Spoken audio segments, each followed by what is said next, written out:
Hi everyone, today we're working on the install of the 2014 and up Tundra Overland Series rear bumper. We're going to go over the mounting brackets and the hardware that come with the bumper and everything that you'll get with your bumper. So we've got obviously the bumper itself, and then we have two large mounting brackets, one for each side of the bumper that attaches from the frame of the Tundra to the bumper itself, and then hardware for both sides to attach those mounting brackets to the bumper and to the frame. So this hardware is the same on each side of the bumper. So what's going to come with it is one large 16mm bolt with 5/8 flat washer and a lock washer. These are all 14mm bolts with 1/2-inch flat washers and lock washers. These are 1/2 by 1.5 grade 8 carriage bolts with 1/2-inch flat washers, lock washers, and nuts. All of that hardware will be the same for both driver and passenger side. And then the other items that will come with it is going to be LED license plate light, number 10 screws with lock nuts to hold the light on, and hardware to attach your license plate, 1/4-inch button head bolts with lock nuts and flat washers. And then also these plastic plugs are for the park sensor holes in the bumper. If your truck does not have park sensors, those plugs will go into the holes in the bumper to cover those if you don't have sensors. So the first thing we're going to start with is disassembling the rear bumper. So essentially first we need to get this plastic cover off. And in order to do that, you're going to want to remove the license plate first so this plastic clip can be accessed. Then there's also plastic clip underneath on each end of that portion. You'll need to remove those. Also, we're going to want to take out the trailer wiring plug.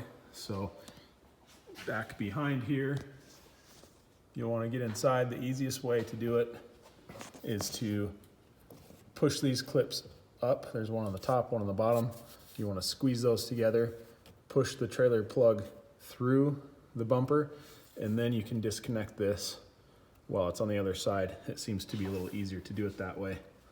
Also, we have to get these square plastic clips need to be squeezed together. Same thing, you squeeze both sides so that they can go push through that square hole.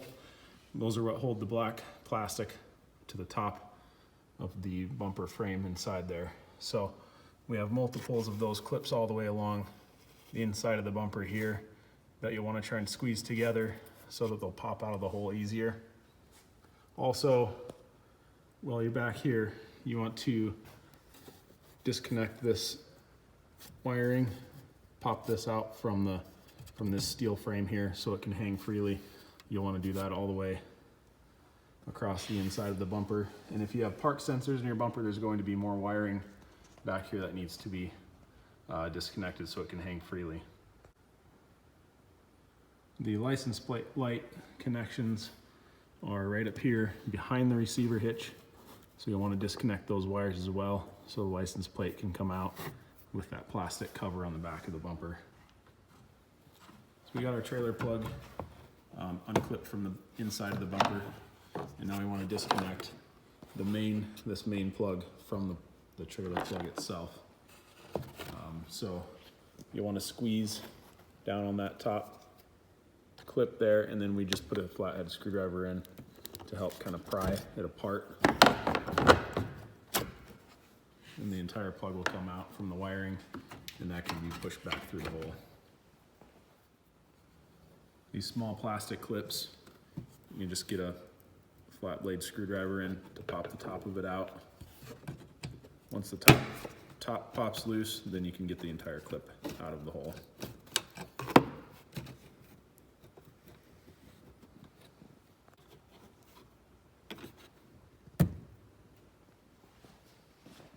So you want to do the same with these two plastic clips on the bottom here on each corner as well. So we got all of our plastic clips removed, disconnected the license plate lights, pulled the trailer plug out. and also popped loose all of these little plugs so the wiring can hang down. It's not attached to the inside of the bumper anymore. Now this center portion is ready to come off. You just got to lift up hard on it to get the plastic clips to release.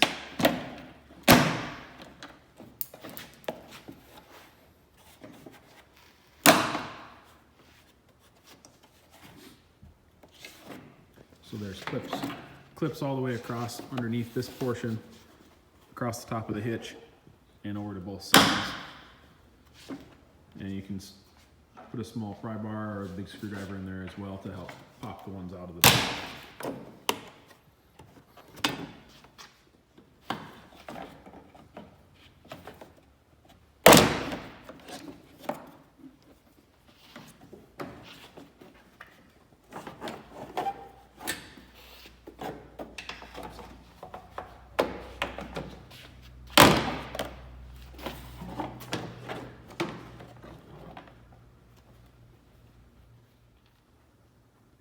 If your rear bumper is equipped with park sensors, there's going to be one in this area on each side in that plastic portion that we just took out.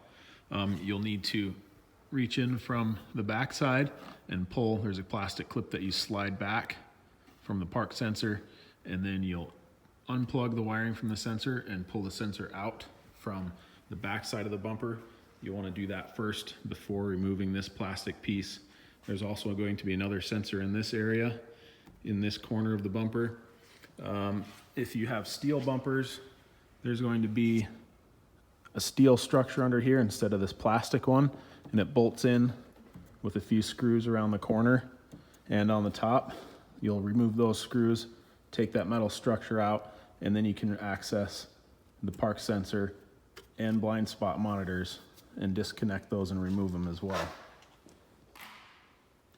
So once all of your park sensors, blind spot monitors are all disconnected and removed from the corners in the center of the bumper, now we can take this entire corner off. So there's going to be 6 bolts total. You'll use 12 millimeter for these two here, and then 2 on the bottom right here, where all those are bolted into the receiver hitch. So once you take those 6 bolts out, this entire corner of the bumper can come off. So our bumper corners are completely removed now. We can set those aside.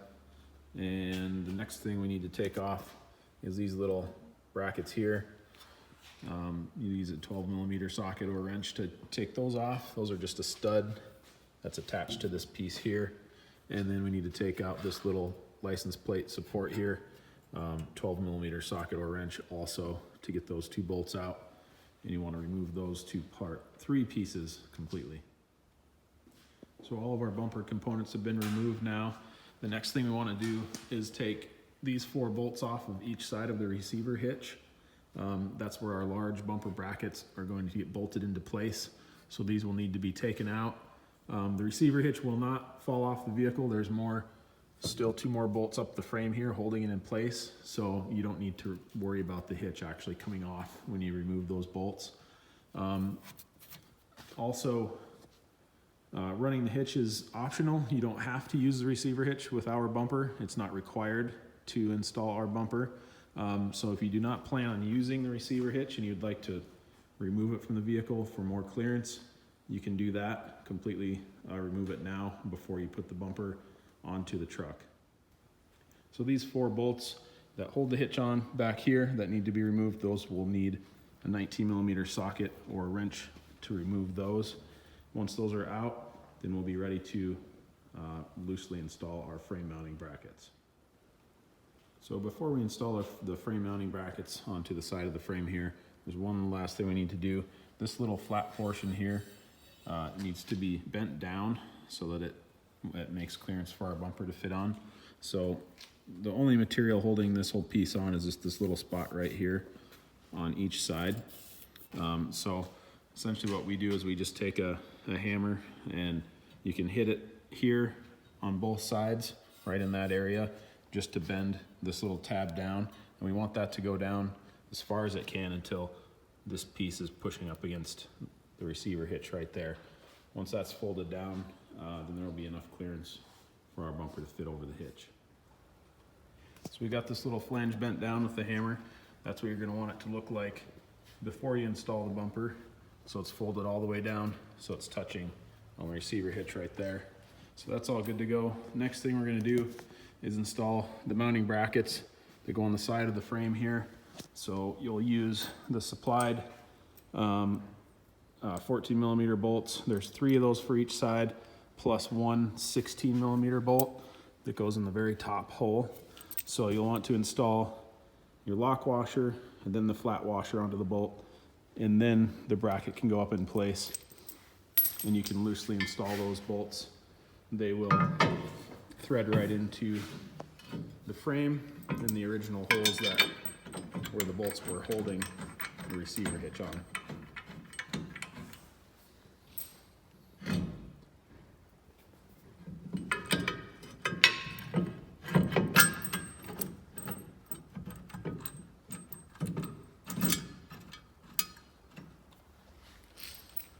So we don't want to tighten those bolts at this time. We just want to get all 4 of them loosely started in the hole.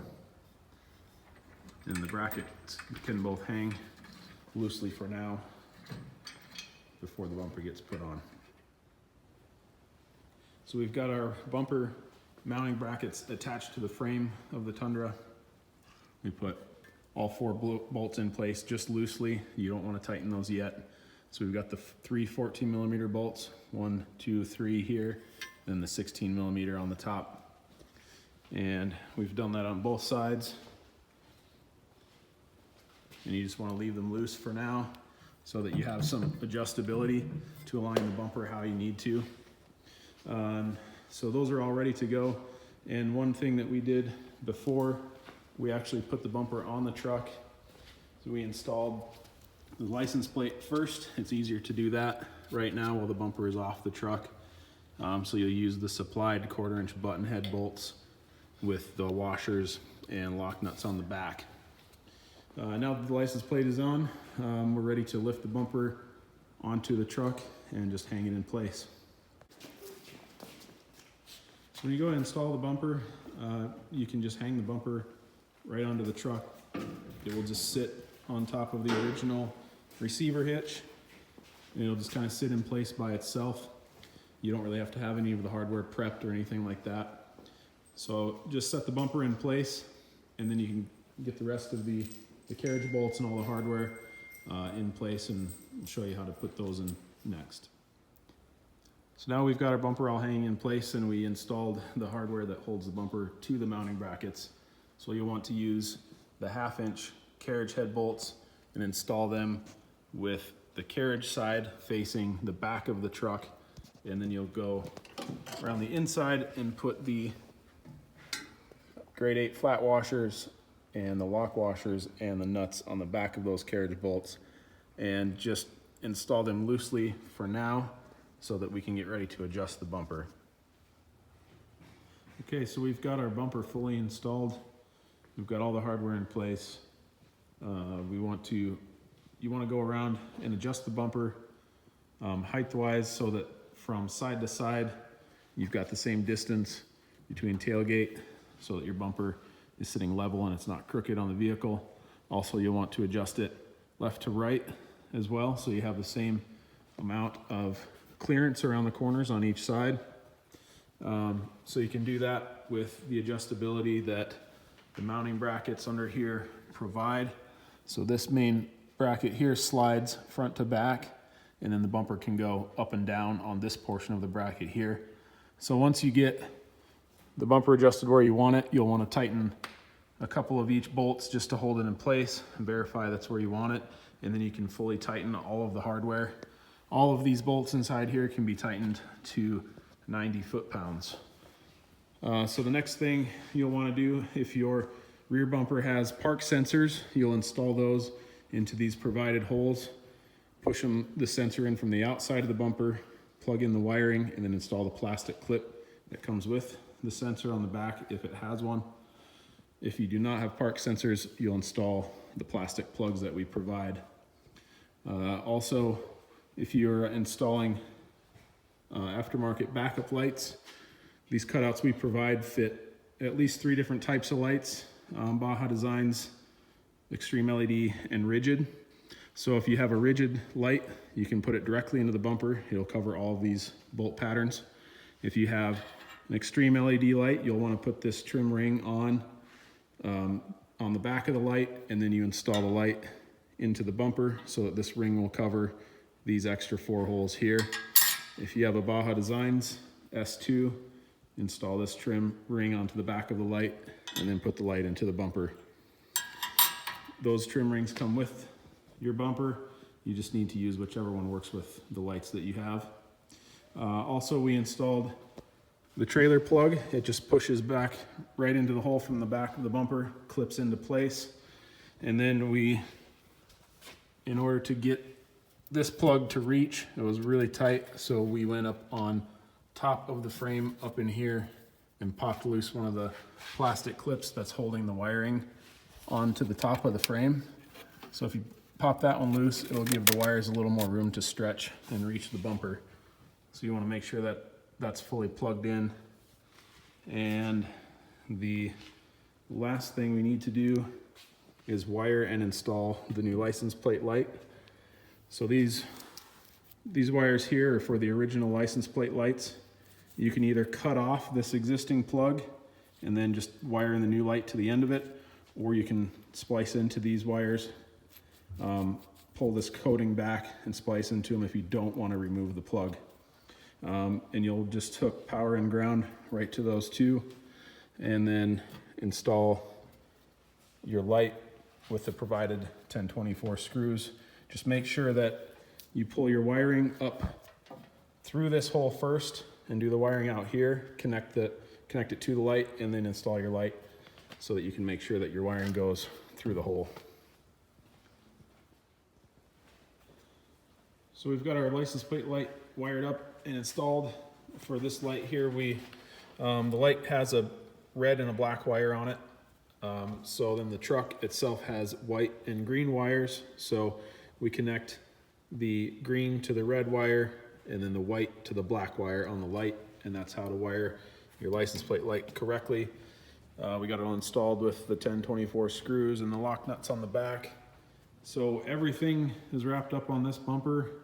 Like I said earlier, if you've got aftermarket reverse lights, you want to make sure you put those in and wire them up as well. But we had just a little bit of extra wire hanging down from the license plate lights that we zip tied. We kind of bundled it here and zip tied it up to the frame. And then these are just for some airbags for this particular truck that we still have to install later. So once all your wiring is done, double check your hardware, make sure it's all tight, and your rear bumper install is complete.